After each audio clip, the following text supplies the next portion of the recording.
warahmatullahi wabarakatuh. Waalaikumsalam warahmatullahi wabarakatuh. Perkenalkan, saya Riki Tarnando, calon guru penggerak angkatan 10, berasal dari Provinsi Sumatera Selatan.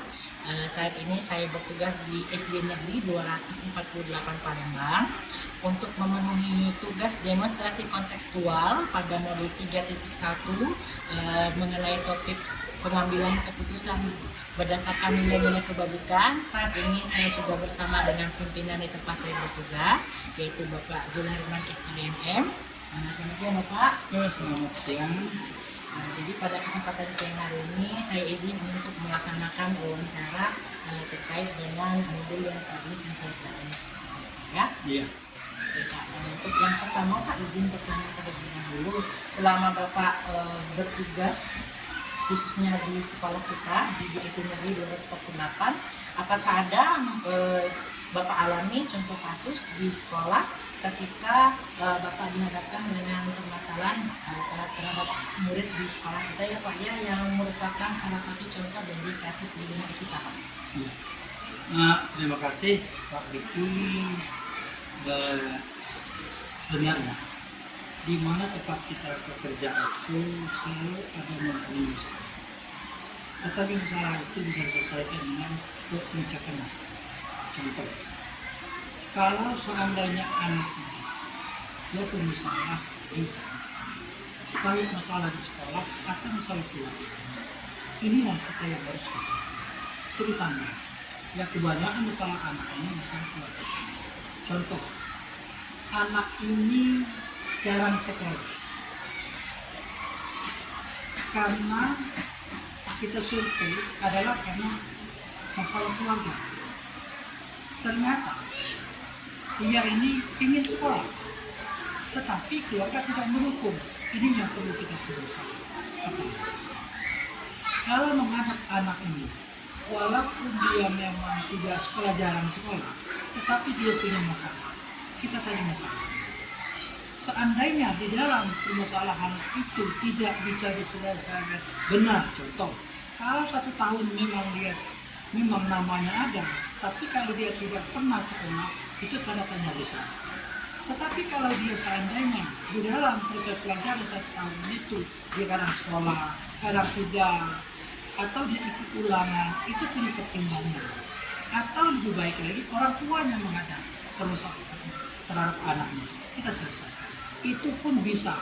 Artinya antara orang tua dengan siswa dengan orang tuanya ada kerjasama. Arti masalah itu masalah. Nah itu yang pertama.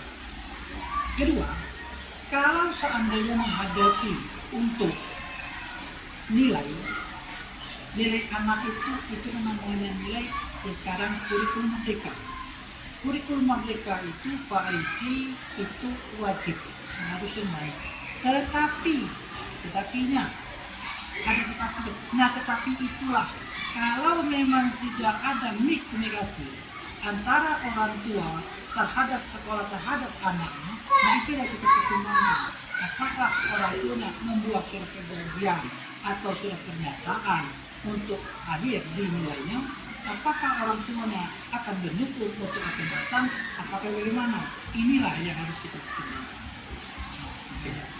Baik Pak, jadi dari apa yang Bapak sampaikan tadi bisa dikatakan bahwa permasalahan di sekolah kita itu karena kita sudah menerapkan kurikulum merdeka ya Pak ya, dan di mana kurikulum merdeka itu menekankan bahwa anak itu wajib naik kelas. Benar. Sedangkan pada kenyataannya ada saja anak-anak yang bisa saja tidak memenuhi dari kriteria untuk kenaikan kelas dari kehadirannya, atau misalnya nilainya tidak mencukupi atau dia tidak mengikuti ulangan seperti itu ya. Jadi ada pertimbangan yang membuat anak itu seharusnya tinggal kelas, tapi di sisi lain kurikulum menekankan bahwa anak harus naik seperti itu ya.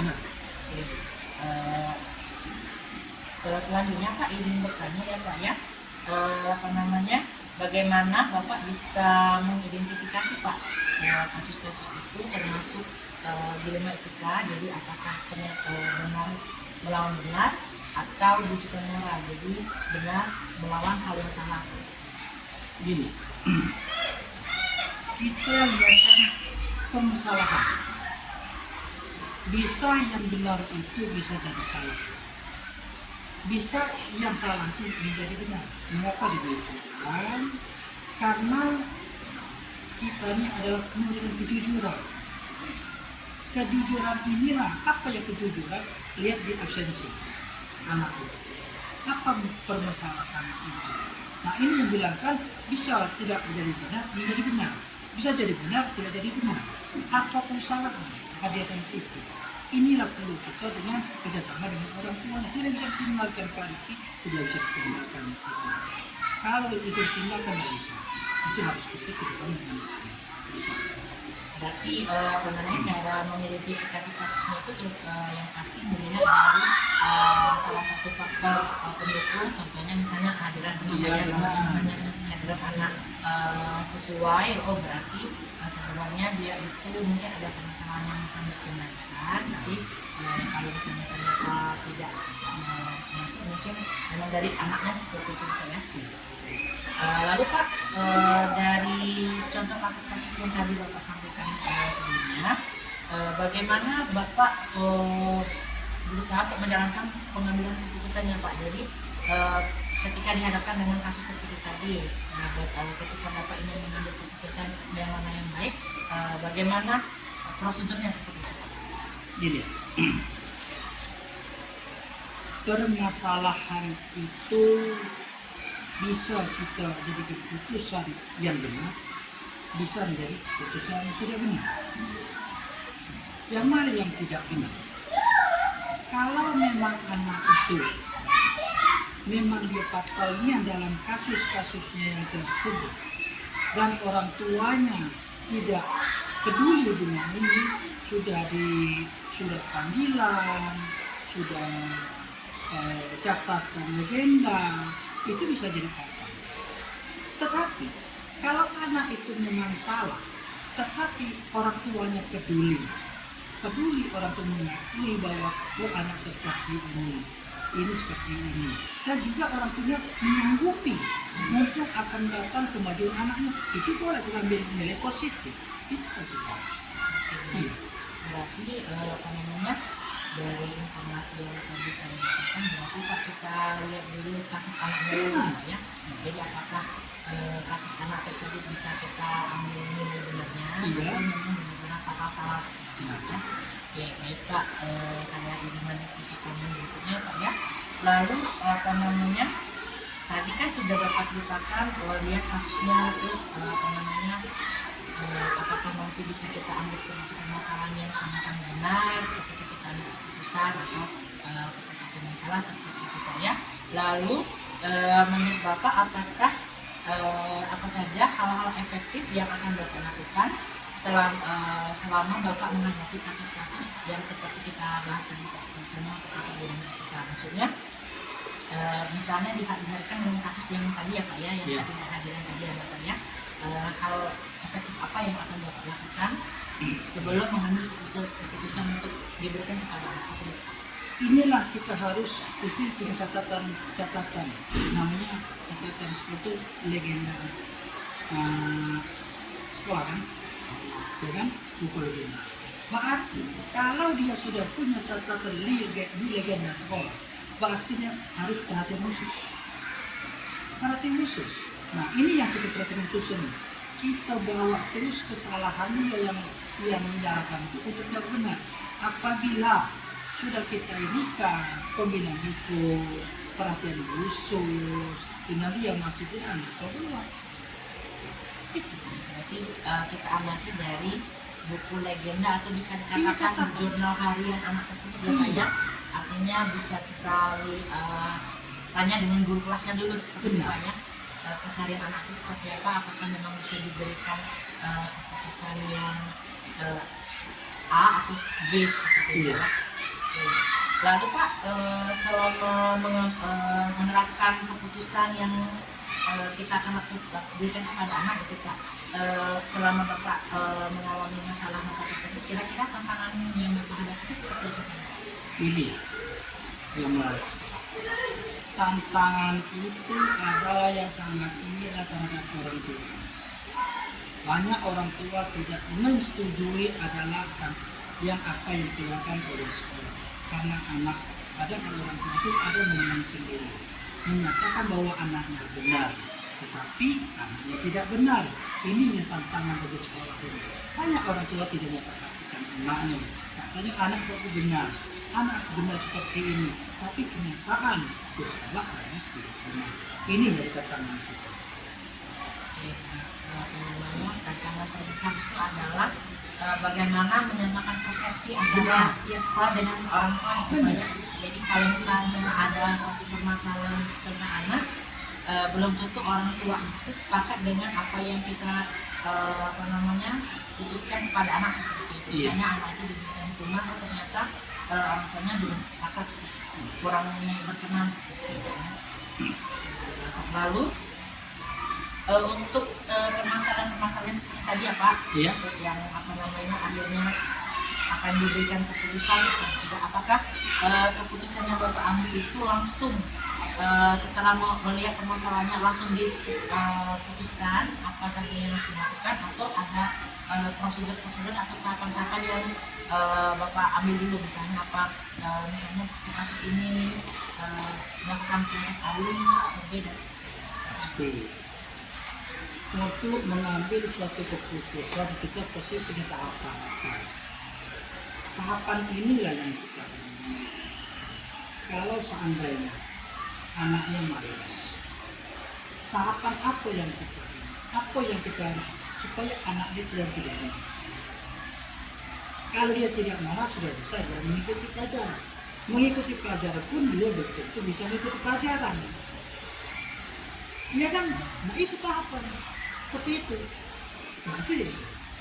Oh berarti itu ya Pak, lihat dulu konteks dari permasalahan anaknya Pak ya. Iya. Apakah nanti permasalahan yang dari anak itu akan menimbulkan isu yang fatal atau yang seperti apa seperti itu. Baru kita bisa menentukan untuk kira-kira bisa seperti apa seperti itu. Oke. Lalu Pak, untuk pengambilan keputusan ini Pak ya, faktor-faktor apa saja yang mempermudah Bapak untuk mengambil keputusan, khususnya untuk kasus-kasus yang seperti tadi Pak ya, menimbulkan dilema etika? Itu pertama, dia mempunyai tingkatan kesalahan. Dari awal kesalahannya, kalau Bapak sebagai kepala sekolah tidak mungkin akan memutuskan anak itu, pasti saya serahkan dengan wali kelasnya dulu. Apa permasalahan wali kelasnya? Apakah dasar wali kelasnya salahnya? Apa jalan keluarnya? Dan apa tindakan? Nah ini yang Bapak. Setelah ada dengan wali kelasnya, keterangan wali ini memang tidak bisanya, ya sudah. Kita berbuat keputusan. Tapi keputusan Bapak itu bukan keputusan Bapak sendiri, berdasarkan kerjasama dengan wali kelasnya terhadap anak tersebut. Hal yang mempermudah yang jelas pasti adalah dari gurunya sendiri supaya jadi bagiannya didiskusikan terlebih dahulu dengan guru kelasnya, baru masalahnya ya, baru kesimpulannya ya. Lalu Pak, untuk pertanyaan terakhir ya Pak ya, kira-kira Pak dari seluruh hal yang sudah disampaikan, pembelajaran apa yang bisa sama-sama, khususnya saya Pak, yang bisa saya pelajari ketika saya menghadapi permasalahan tersebut, dan untuk keputusan apa yang harus saya ambil untuk permasalahan yang dihadapi oleh pendidik saya sendiri. Langkah pertama kita itu adalah mendidik. Itu langkah pertama. Untuk memberikan materi itu sudah perlu. Makanya etika dulu. Kalau sudah moral, etika sudah bagus, baru kita berharap. Ada gitu mas. Kalau sudah begitu, baru kita masukkan materi.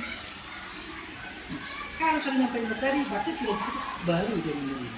Gunakan apa yang harus kita memperhatikan adalah tingkat kelakuan antara siswa A, siswa B, dan yang lain. Harus bisa. Apa namanya itu? Ada ilmu psikologis. Itu itu. Karena kita punya ilmu psikologi, kita bisa bedakan ini. Apa sekarang ini kelompok A, kelompok B, kelompok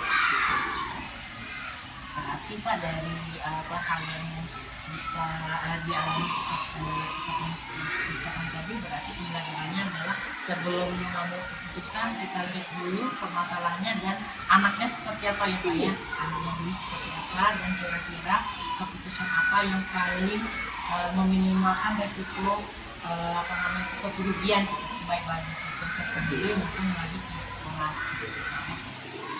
Terima kasih Pak untuk kesempatan wawancaranya pada siang hari ini. Tentunya akan menjadi pembelajaran bagi kita semua. Untuk sesi wawancara pada siang hari ini saya cukupkan. Terima kasih. Semoga mendapatkan ilmu yang bermanfaat. Saya tutup. Wassalamualaikum warahmatullahi wabarakatuh. Waalaikumsalam warahmatullahi wabarakatuh.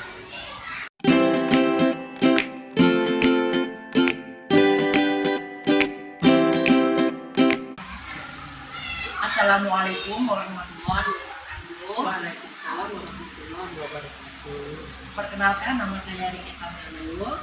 Saya adalah calon guru penggerak angkatan 10 berasal dari Provinsi Sumatera Selatan dan saat ini saya bertugas di SD Negeri 248 Palembang. Pada kesempatan kali ini saya akan melaksanakan wawancara dengan salah satu kepala sekolah yang berasal dari Madrasah Ibtidaiyah Imam Daud Hidayah 2.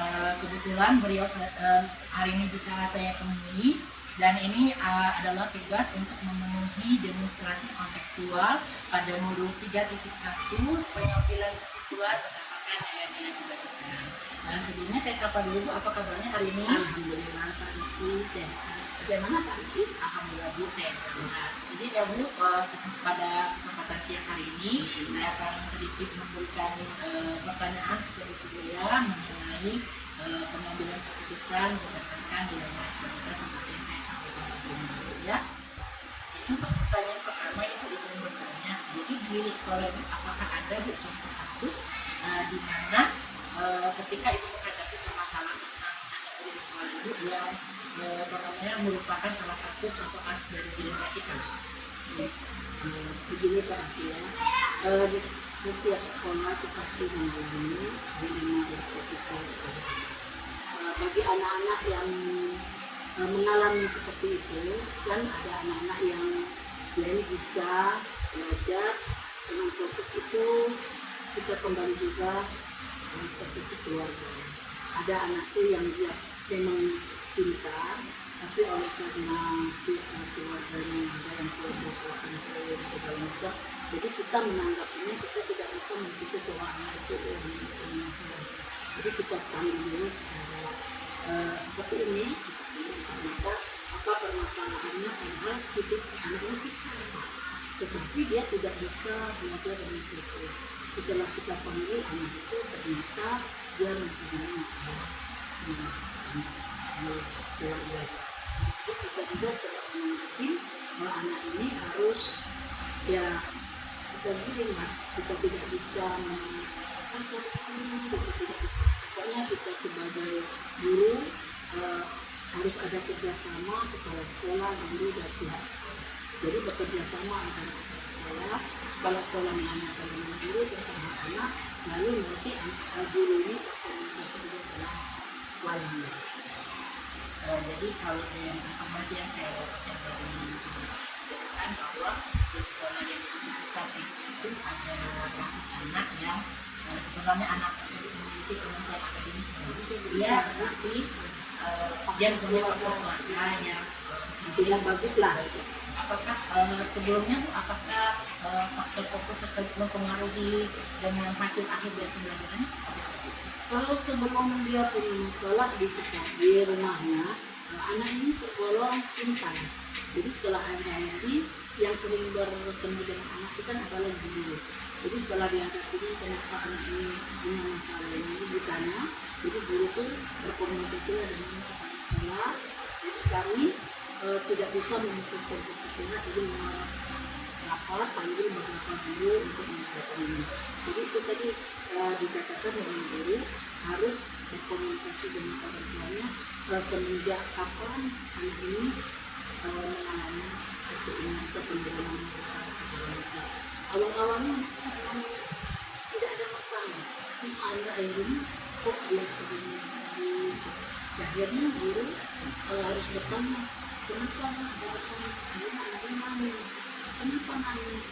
Dengan nangis akhirnya guru tersebut memanggil anak, diajak angkat mata, jadi anak itu bercerita. Setelah itu akhirnya guru tadi konsultasi dengan kepala sekolah, lalu saya katakan penjujuan jadi kita sama-sama tidak bisa kan kita orang tua, guru kepala sekolah saja, guru saja, jadi bersama orang tua kita panggil. Berarti kalau dari informasi yang saya tangkap Bu, jadi salah satu kasus yang ada di sekolah yang di saat ini itu ada satu orang anak yang sebenarnya dia kelompok akademis bagus gitu ya, dia anak itu sudah berat, tapi karena ada permasalahan dari keluarganya jadi mempengaruhi fokusnya dan juga hasil belajarnya juga terpengaruh gitu ya, dan tentunya karena hasil belajarnya terpengaruh maka akan mempengaruhi juga kepada hasil akhir untuk kenaikan kelasnya yang menurun gitu. Padahal kalau dia dari awal anak itu dari apa namanya informasi yang saya dapat ini Bu, saya ada satu pertanyaan juga jadi Bu, terhadap anak tersebut gitu ya, jadi bagaimana caranya Ibu mengambil keputusan terhadap tindakan apa yang sebaiknya dilakukan kepada anak ini, mengingat bahwa sebenarnya anak tersebut memang ada potensi untuk maju, tapi anak tersebut sebenarnya hambatannya itu membuat dia tidak memenuhi persyaratan untuk naiklah seperti itu Bu ya. Ini keputusan yang kita ambil dan itu sekolah. seperti apa? Kita kan sudah tahu dari permasalahan ini dengan dinilai akhirnya dia menurun, jadi kita difokuskan dia ini bisa keluar ke kategori tidak naik. Tetapi kita harus menimbang ke belakang. Kita tadi kan kita sudah konsultasi panggil gurunya dulu permasalahannya. Setelah permasalahan titik temunya kita sudah tahu, jadi kita berdasarkan jangan menilai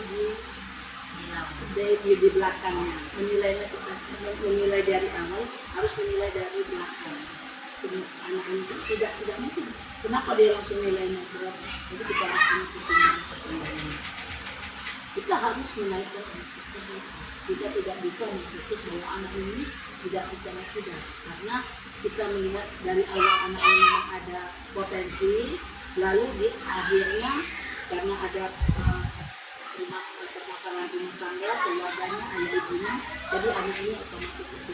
Jadi keputusan di dalam sekolah anak ini harus dimiliki. Berarti kalau saya bisa sampaikan kembali ya berarti memang anak tersebut ada permasalahan terjadi dalam keluarga dan ternyata permasalahan tersebut mempengaruhi hasil belajarnya dan juga mempengaruhi fokusnya belajar, sehingga yang sebelumnya itu dia bisa menuntaskan belajar dengan baik, lalu tiba-tiba karena ada permasalahan dia tidak bisa, lalu dari pihak sekolah tidak serta-merta langsung itu Bu ya. Tidak, kita sudah kita tahu permasalahannya tadi, kecuali anaknya dari awal kan gitu ya.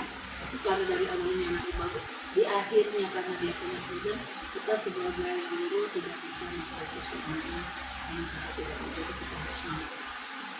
Dan akhirnya setelah melihat permasalahannya dan mengetahui latar belakangnya seperti apa, dan mengingat juga bagaimana track record anak tersebut selama belajar, akhirnya dan di sekolah memutuskan untuk tetap memberikan kesempatan kepada anak untuk tetap lanjut di jenjang ya. Nah ini Bu untuk pertanyaan selanjutnya Ibu ya, menurut Ibu apa saja yang Ibu anggap efektif ketika Ibu akhirnya mengambil keputusan bahwa anak tersebut kita akan berikan kesempatan untuk naik? Kita kan sudah tahu tadi jalur-jalurnya, jadi kita sudah punya titik-tiknya dengan alasan kenapa kita pihak sekolah menaikkan anak. Kita lihat dari awal anak ini memang bukan tergolong anak yang rendah, tapi setiap mengikuti pelajaran dia bagus. Di akhir karena dia punya permasalahan besar orang tuanya, jadi ini mempengaruhi anak. Jadi kita juga menilai tidak bisa memahami, harus kita pertama tadi anak ini bagus itu kita lihat. Terus dia ini walaupun dia punya masalah, dia sekolahnya rajin. sekolah absennya tidak, kan kadang-kadang ada anak yang setelah tahu permasalahan dia akhirnya drop, malas dia ke sekolah. Tapi setelah dinilai, saya tanya dengan gurunya bagaimana anak tersebut. Enggak Bu, kalau soal sekolah dia paling pagi-pagi dia sudah selesai. Itulah cuma yang membuat dia itu banyak melanggar. Ya karena memang itu membutuhkan orang tua ini. Jadi tip-tipnya tuh sekolahnya rajin. Di saat belajar setelah kalau dibimbing oleh guru anak itu bisa. Jadi bukan makanya pihak sekolah memutuskan itu dia harus naik. Kita tidak tahu nasib anak, entah dia ke depannya dia hidup. Jadi apa yang disampaikan bisa saya dapat bahwa hal-hal yang itu yang jelas pasti melihat dari sudut pandang yang mengarah kepada anak. Jadi maksudnya apakah anak tersebut itu pertama memenuhi persyaratan untuk naik kelas, tadi saya buktikan dengan kehadirannya dia rajin. Nah, kalau misalnya anak tersebut benar-benar diberi fokus perhatian yang ekstra, anak bisa kembali lagi seperti semula. Jadi anak tersebut kita bisa katakan bahwa mencari hal yang memang berfokus pada anak tersebut seperti itu. Apakah anak tersebut nantinya bisa ke depannya dan maju ketika kita beri kesempatan atau kepercayaan. kita kasih semangat lah anak tersebut. Lalu berikutnya tuh pada saat ibu mengambil keputusan pada boleh sedikit diceritakan kira-kira tantangannya apa saja sih Bu agar sampai akhirnya ibu sebagai pimpinan memutuskan bahwa anak tersebut kita berikan kesempatan. Permasalahannya setelah kita tahu ya begitu, anak ini sebenarnya awal-awal itu setelah tahu ayahnya pergi, ibunya kemana, itu ayahnya tinggal sebenarnya asal itu. Jadi setelah guru melakukan bahwa penurunan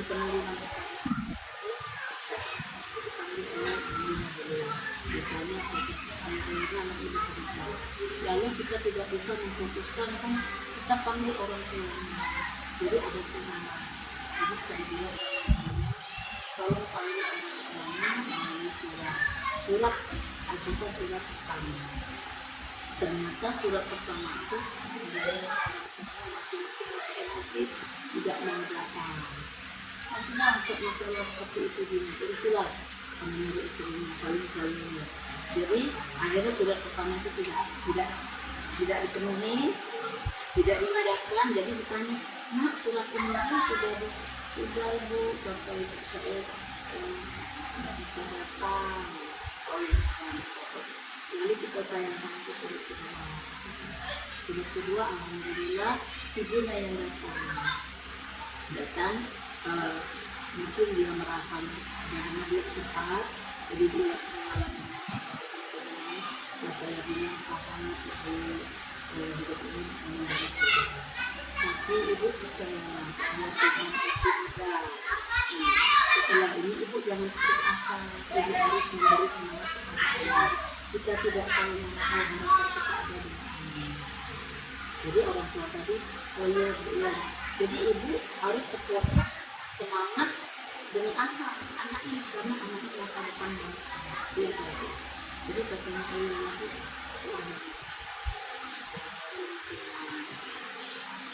jadi kalau dari informasi yang disampaikan berarti tantangannya itu yang jelas paling pertama adalah bagaimana cara mengkomunikasikan kepada orang tua tersebut, bagaimana caranya menerima saran atau masukan dari kita. Dia di samping mungkin dari guru yang lain itu sebenarnya mungkin memberikan saran bahwa udah anaknya ditinggal biar tinggal kelas saja. ada yang seperti itu ya, ada tetapi kita tidak bisa Pak bikin mengambil keputusan di satu pihak. Jadi kita harus konsultasi, kita tanyakan dulu, kita cari dulu latar belakangnya. Setelah kita tahu titik temukan, jadi orang tua tadi kita nasihatin, kita kasih arahan bahwa masa depan ini panjang. Jadi mana tahu ibu esok karena ibu bersemangat untuk menyekolahkan anak, mana tahu anaknya jadi orang apa itu ya bu kata terima kasih dengan atas nasihatnya itu selain tadi ya benar seperti yang disampaikan tadi bahwa tantangannya adalah mungkin ada pihak guru yang sebenarnya juga dari tingkat kelas 11 seperti itu, tapi di sisi lain itu merasa bahwa tidak bisa kita mengambil sesuatu keputusan yang mutlak karena kita belum tahu bagaimana anak tersebut dan kita juga itu juga mungkin di sekolah itu ada kesulitan juga karena orang tuanya juga kurang proaktif seperti itu ya. Orang tua itu sebagai ibu rumah tangga, jadi dia hanya tahunya mengurusi anak. Jadi tantangannya adalah bagaimana menentukan persepsi agar guru yang ternyata anaknya di kelas itu bisa menerima bahwa anak tersebut harus diberikan kesempatan seperti itu ya. Itulah tadi kita mengadakan rapat, guru kita kumpulkan, kita ceritakan permasalahannya. Tapi kan kalau kita ingin menaikkan, kita kan ada rapat, ada rapat kelulusan. Di rapat itulah kita ceritakan semua apa yang terjadi. Jadi kan satu sisi kita juga harus berdasarkan pertimbangan. Kita sebagai manusia, kita tidak tahu nasib anak bangsa, gitu ya. Seperti misalnya tadi, makanya saya sangat setuju ya Bu ya karena kita nggak tahu bagaimana kedepannya anak tersebut. Siapa tahu nanti anak itu bisa menjadi seseorang yang pemimpin bangsa. Kita nggak tahu. Dia ada kata nasib anak siapa yang tahu.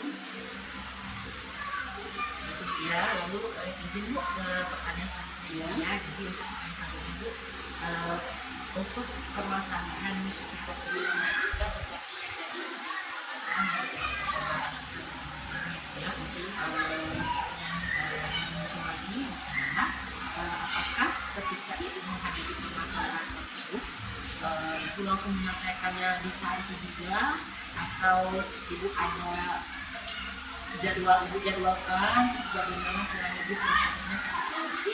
Maksudnya pada ini mungkin bisa deskripsikan gitu bagaimana langkah dan bagaimana penjadwalannya supaya ibu bisa menyelesaikan permasalahan. Setelah kita dapat laporan, kita kan sekolah kan dapat laporan juga jadi bahwa permasalahan tersebut. Kita ambil langkah pertama dulu Pak, itu tidak bisa kita langsung. Setelah guru itu menghadap bercerita tentang anak tersebut, langkah pertama itu guru harus mendekati anak tersebut. Jadi ibu-ibunya mendekati dulu permasalahannya. Setelah gurunya mendekati anaknya, akhirnya dia tahu permasalahannya, dibawahnya anak itu ke ruang kepala sekolah.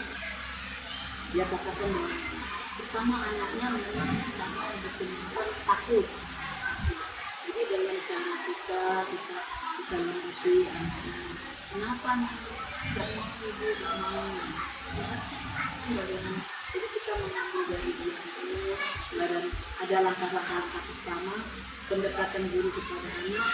Setelah itu anaknya kita tahu, kita juga mengadakan pendekatan ke anak.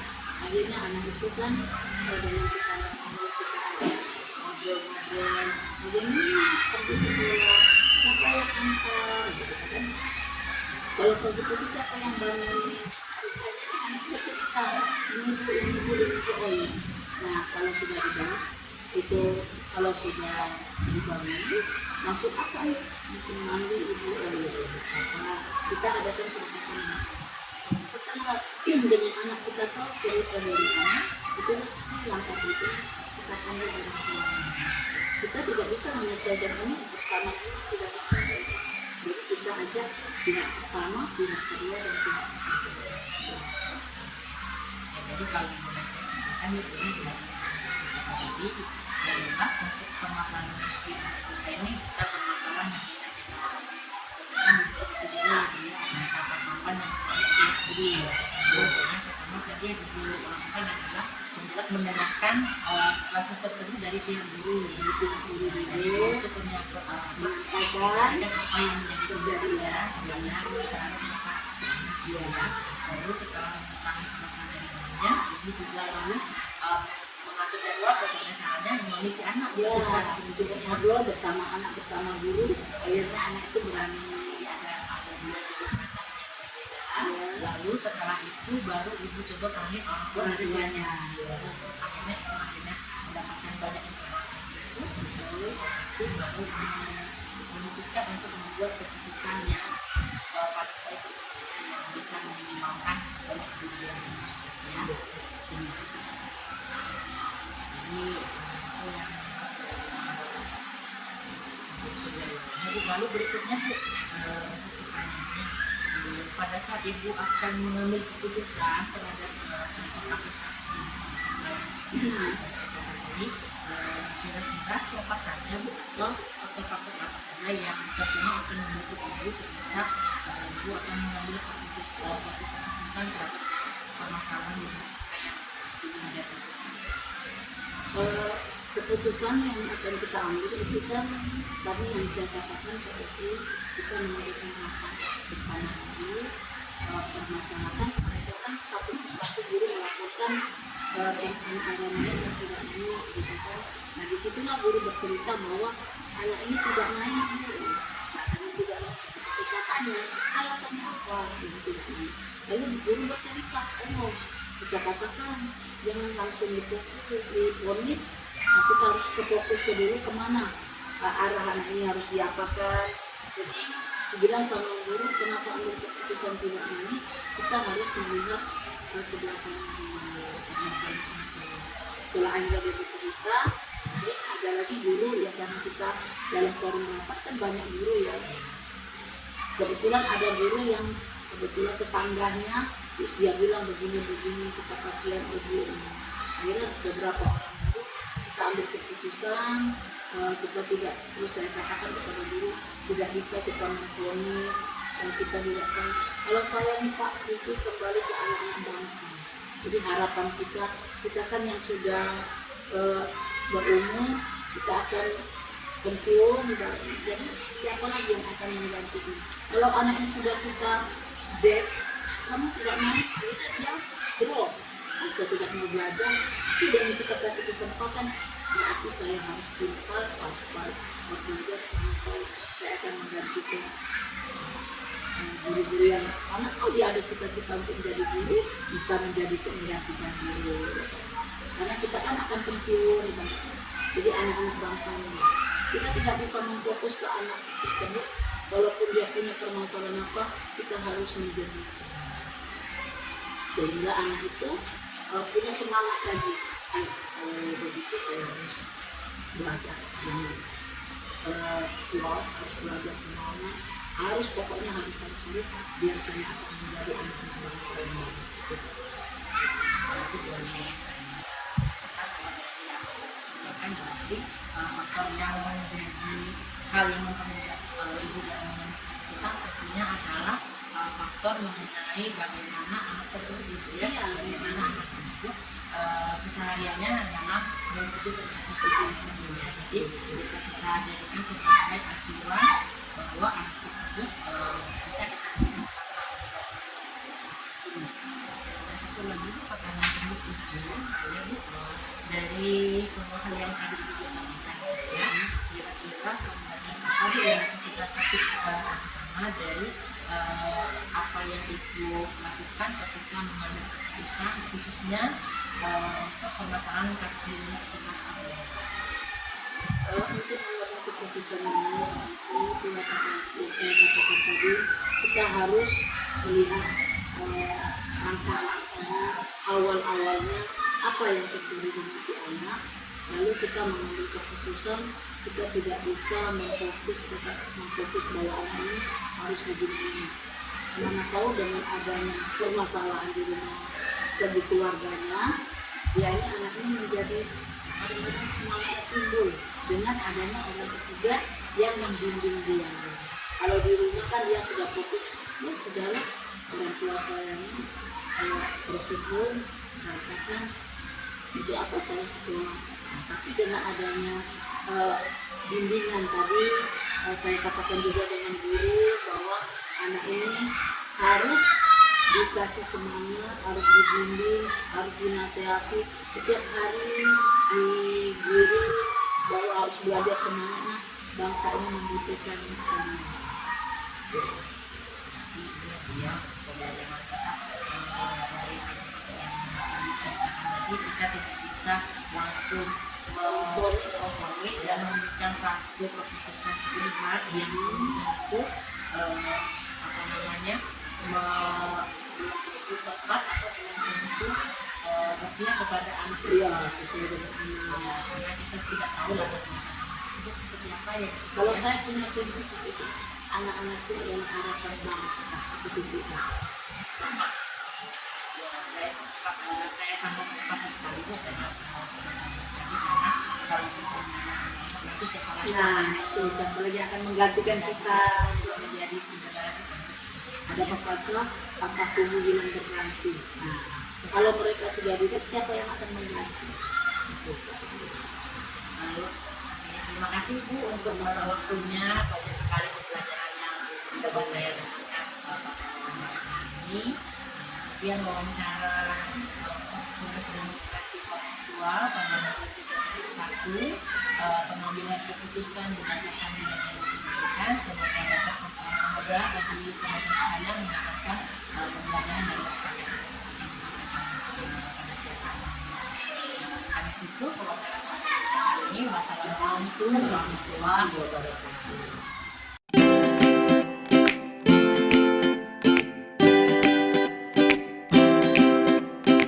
Assalamualaikum warahmatullahi wabarakatuh. Perkenalkan, kami adalah calon guru penggerak angkatan ke-10 berasal dari Kota Palembang, Provinsi Sumatera Selatan, dengan saya sendiri, Kiki Tarnando dari SD Negeri 248 Palembang, dan rekan Saya Eka Fitri Madonna dari SD Negeri 90 Kota Palembang. dan rekan Saya Yeni Aprilia dari SD Negeri 1 Palembang.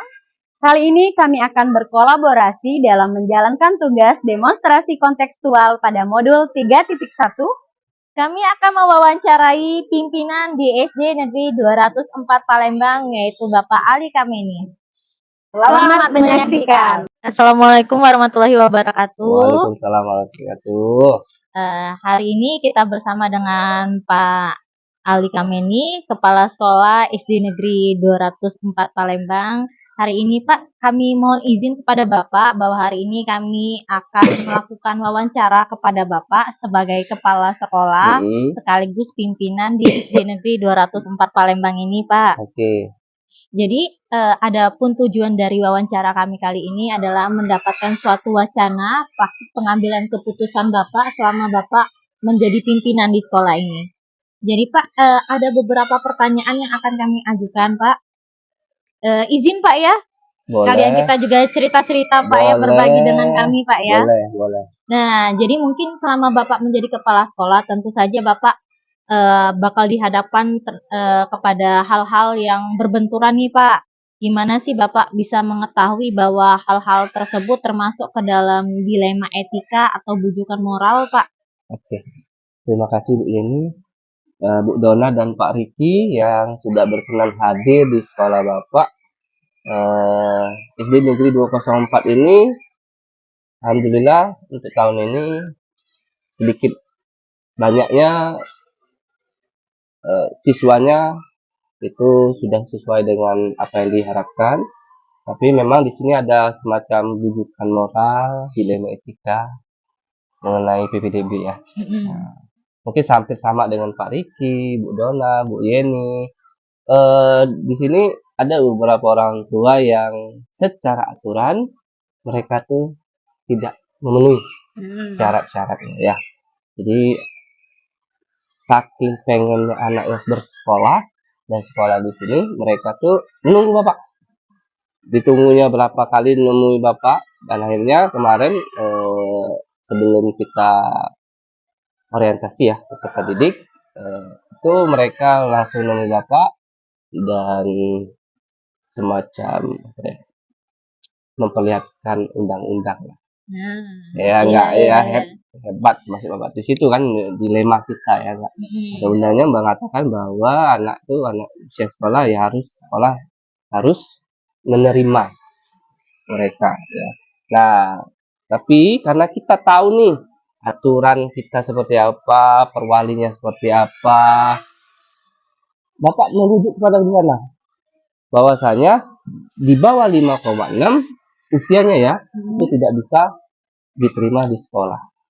5,6 itu pun riskan, itu harus pakai surat psikolog ya. Kalau kemarin alhamdulillah dinas kita sudah mempunyai panduan untuk mengasesmen awal ya dari anak-anak yang 5,6 itu.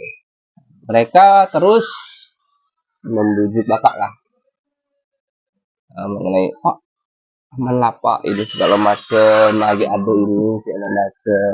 Tapi Bapak masih kukuh karena Bapak tahu aturannya dan di Dapodik juga tidak akan terbaca. Percuma saja anaknya dimasukin nih di sekolah kita, tapi di Dapodiknya nggak terbaca sama sekali, kan percuma. Jadi disitulah Bapak menyampaikan dengan ya, namanya orang tua.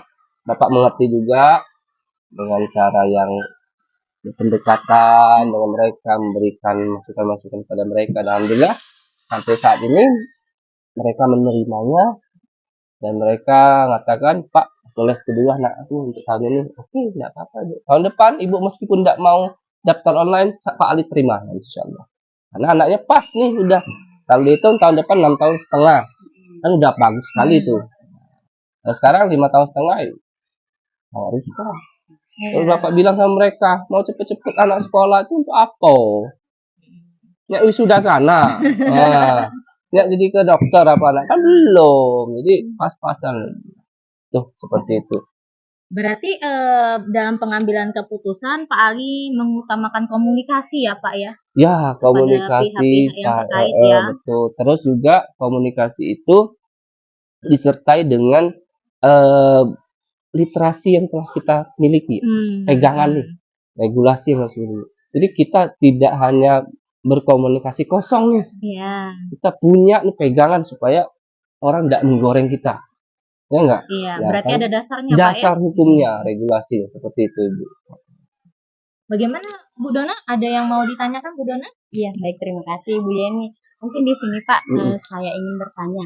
Untuk tadi Bapak sudah menjelaskan dilema etika, bujukan moral dalam pelaksanaan PPDB Betul. di sekolah Bapak ya Pak. Selanjutnya langkah-langkah atau prosedur yang Bapak lakukan dalam pengambilan keputusan ini bagaimana Pak? Mantap pertanyaan Pak Rifki. Susah bebobot ini. Pertanyaan pertama tadi bikin Bapak lagi berpikir, ini nambah pikir lagi. Langkah-langkah yang pertama ya Bu Dona, kita pahami dulu regulasi atau dasar hukum kita nih. Nah, masalah tahu dulu pokok masalahnya dulu. Nah, biar kita mencari solusinya. Itu pertama. Yang kedua komunikasi. Komunikasi Pak Ali sebelum ke orang tua itu Bapak selalu komunikasi sama komite sekolah sama dinas pendidikan yang menaungi kita. Kita kan masih ada pimpinannya di atas kita nih. Mereka lah yang jadi partner kita. Ketika ada hal semacam ini, kita tahu nih gimana harus melangkah. Jadi komunikasi sangat. Yang ketiga, kita harus memiliki apa ya, sense of human apa ya, rasa kemanusiaan ya, rasa kemanusiaan karena kita nggak bisa nih, kita tahu semua oke, komunikasi udah segala macam udah, tapi kita nggak ada rasa kemanusiaan tadi, komunikasi itu kan nggak akan nyampe.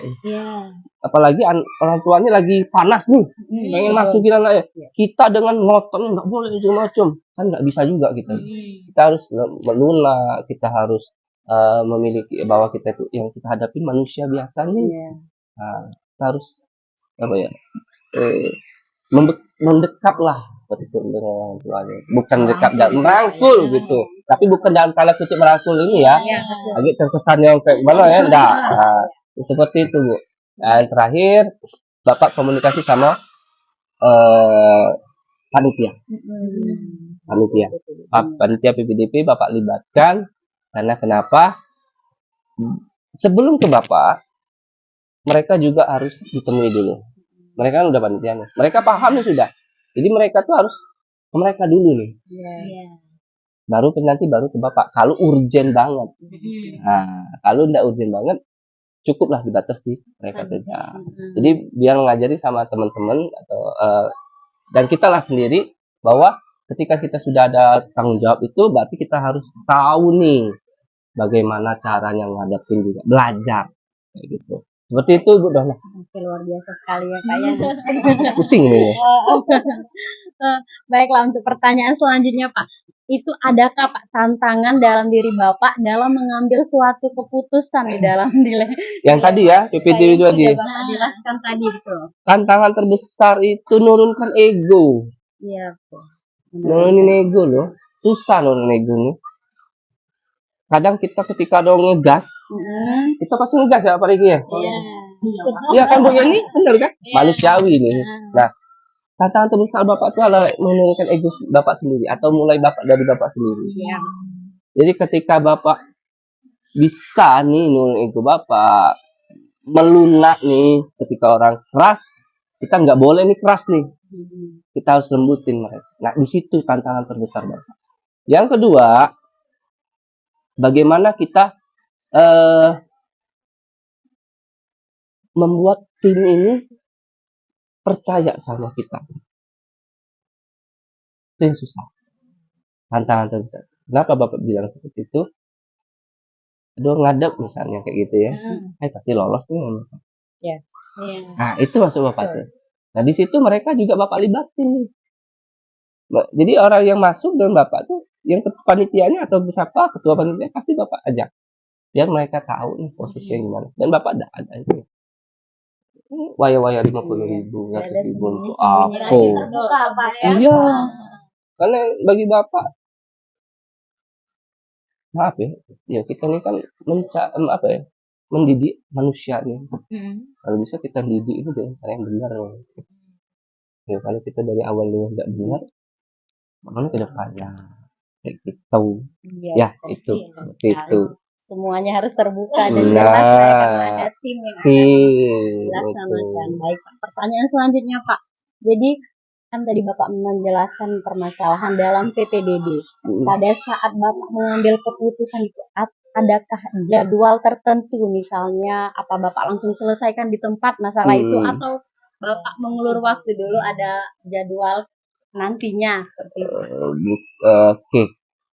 Kalau jadwal mungkin bukan bahasa jadwal ya, ada terplanning, terencana atau gitu ya. Kalau terjadwal kalau PPDB cak mana terjadwal itu ya? Masalah itu kan nggak bisa ini direncanakan. Karena itu eksidensial gitu Iya, ya. benar. Jadi kalau yang seperti itu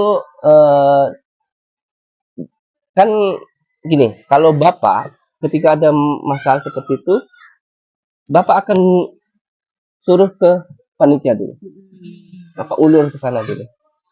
Pada masa itu, Bapak berkomunikasi dulu dengan komite, dengan orang dinas. Baru ketika sudah ada nih pencerahan dari mereka, baru kita nemui mereka. Jikalau di panitia ini tidak terselesaikan masalah tersebut. Kalau sudah selesai masalah ini, alhamdulillah. Artinya tidak perlu lagi di kita. Tapi kalau memang masalah itu tidak bisa terselesaikan, kadang tidak bisa Bu selesai. Jujur. Kadang orang tua ini pengennya nggak nemu kepala sekolahnya. Iya, betul. Nggak tahu mau apa. Nah, pokoknya itu kepala sekolah. Nah, jadi seperti itu. Jadi ketika sudah selesai, baru ke Pak Ali. Tapi Pak Ali sudah punya pegangan pencerahan dari orang-orang komite, dari kepala dinas seperti itu. Jadi tidak terjadwal ya Bu ya.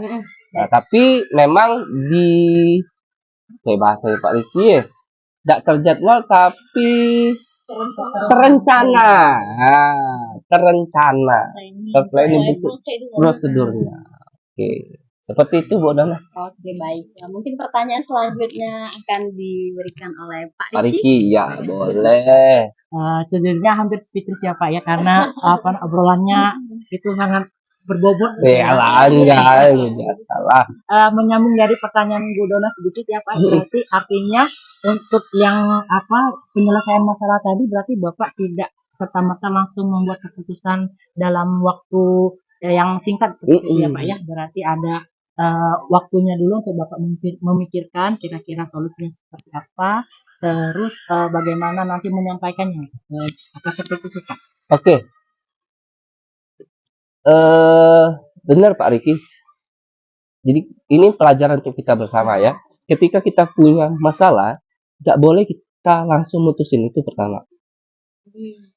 Kita ketika ada masalah, kita filter dulu masalah itu.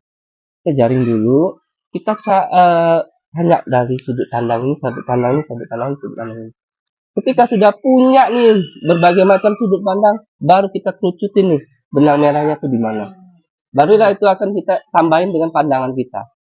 Itu sebaiknya. Jadi kita nanti Pak Riki, Bu Yeni, Bu Dona akan menghadapi hal tersebut, kita serta-merta tidak boleh sama sekali terbawa emosi, terbawa rasa, perasaan. Oh, tidak boleh kayak gini, tidak boleh juga kita kayak gitu. Karena pasti kita punya masalah, problem di kelas misalnya. Kita ketika ada anak masalah segala macam, masa kita langsung menjatuhkan dia? Ya enggak? Kalau sering datang terlambat segala macam. Tapi kita tidak tahu kenapa anak ini sering datang terlambat.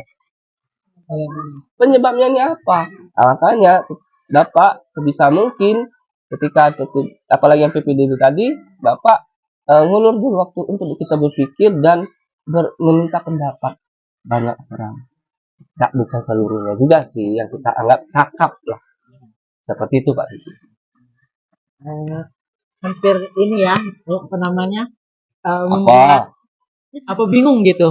Karena apa namanya sangat singkat, padat dan sangat menjawab menggunakan buku ini ya. Ini Pak, saya penasaran, tadi kan Bapak sudah menceritakan langkah-langkah apa namanya bagaimana ketika menghadapi permasalahan dilema etika, terus juga Bapak juga menceritakan tantangannya apa saja, terus juga bagaimana Bapak juga merencanakan bagaimana cara menyelesaikan. Ini Pak yang menarik di pemikiran saya Pak, kira-kira pada saat Bapak apa namanya ingin membuat keputusan, faktor-faktor apa saja pastinya selain yang tantangan dan hal yang menyulitkan kan pasti ada yang akan mempermudah Bapak seperti itu ya Pak ya. Kira-kira Pak faktor-faktor apa saja yang membantu Bapak ketika Bapak akan mengambil keputusan, misalnya Bapak mau bikin keputusan A, sebelum ke A itu apa saja sih Pak yang membuat Bapak itu membantu Bapak untuk membuat keputusan tersebut? Iya, faktor yang itu. Apa sih yang bikin Bapak memilih Betul. Nah, Bapak paham? Jawabnya ini susah nih. Jadi apa ya? Untuk memilih itu memang susah ya. Jadi yang pasti Pak Riki, kita punya tim, mulai dari dinas, tim kita, sampai komite segala macam kita libatkan. Nah mereka inilah faktor-faktor pendukung Bapak, biar Bapak mengambil keputusan itu tidak salah. Ya, jadi kita butuh orang-orang yang memang cakap di bidangnya nih. Kayak dinas, nggak mungkin kita ke bidang misalnya sapras.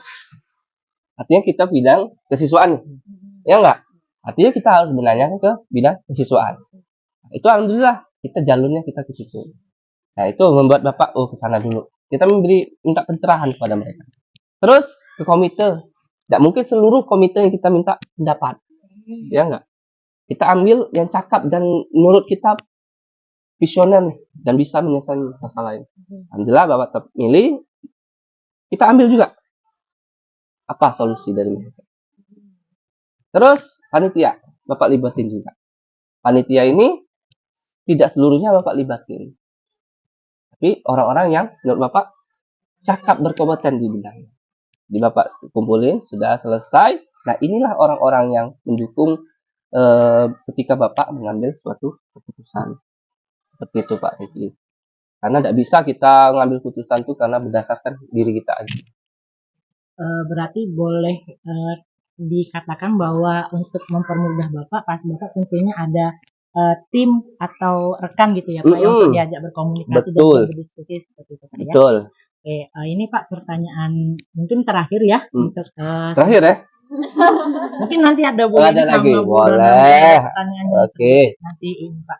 Untuk dari saya mungkin ini Pak, setelah Bapak menghadapi permasalahan, terus memaparkan kepada kami langkah-langkahnya seperti apa, terus tantangan yang dihadapi seperti apa, terus juga yang membantu Bapak seperti apa. Kira-kira Pak, untuk pembelajaran kami juga ya, pembelajaran apa yang Bapak dapatkan setelah Bapak sudah mengambil keputusan berdasarkan permasalahan dilema etika yang Bapak alami, khususnya tadi pada saat PPDB tadi Pak. Oke. Ini refleksi evaluasi nih berarti. Ya, kan untuk kami juga Pak ya, Iya, jadi belajar. kami juga mendapatkan ilmu dan juga pengetahuan yang baru. Betul. Yang pertama yang pasti komunikasi. Yang penting. Komunikasi itu yang penting. Yang kedua, kita harus apa ya? Banyak-banyak berliterasi. Baik Bapak, baca peraturannya seperti apa, perundang-undangan seperti apa. Tapi bukan hanya baca nih. Tapi kita harus memahami betul kata demi kata dari peraturan yang harus kita lalui. Oke. Yang ketiga adalah tadi apa? Mempunyai rasa kemanusiaan. Ya. Mempunyai rasa kemanusiaan, kepedulian sama sesama manusia. Terus ngambil putusan tidak bisa cepat. Ya, harus mempunyai proses-proses tertentu. Mungkin itu aja Pak Riki. Oke, boleh. Berarti ini ya Pak ya, bisa dikatakan bahwa kita harus mampu menjalin komunikasi yang baik. Iya. Tentunya sebelum membuat keputusan harus ada dasar ilmunya Iya. dengan cara berliterasi dan Iya. juga memahami, dan tapi tetap karena ini berhubungan dengan manusia harus mengedepankan rasa kemanusiaannya. Betul. Ya, oke. Mungkin dari Bu Yeni atau Bu Dana ada yang mau ini disampaikan kembali, atau mungkin ada pertanyaan yang tiba-tiba Boleh. menarik ingin ditanyakan. Silakan.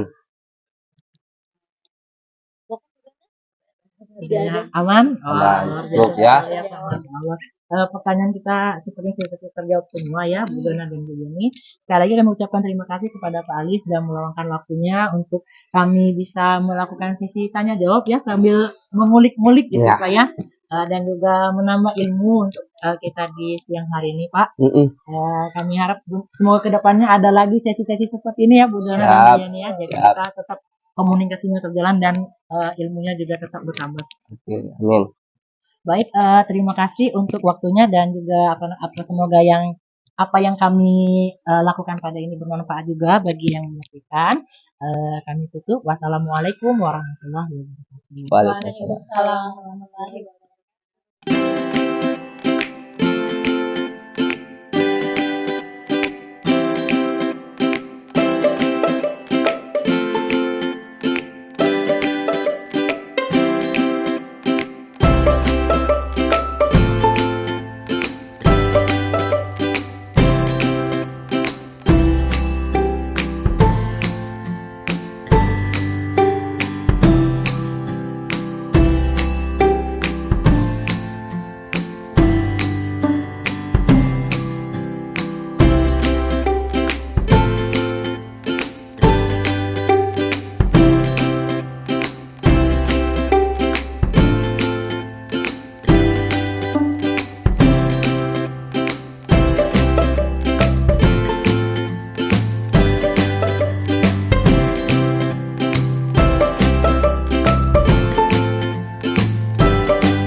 Bagaimana? Menarik bukan video yang telah kami buat ini? Semoga apa yang telah kami tampilkan ini bisa bermanfaat dan bisa menjadi inspirasi bagi Bapak Ibu guru sekalian.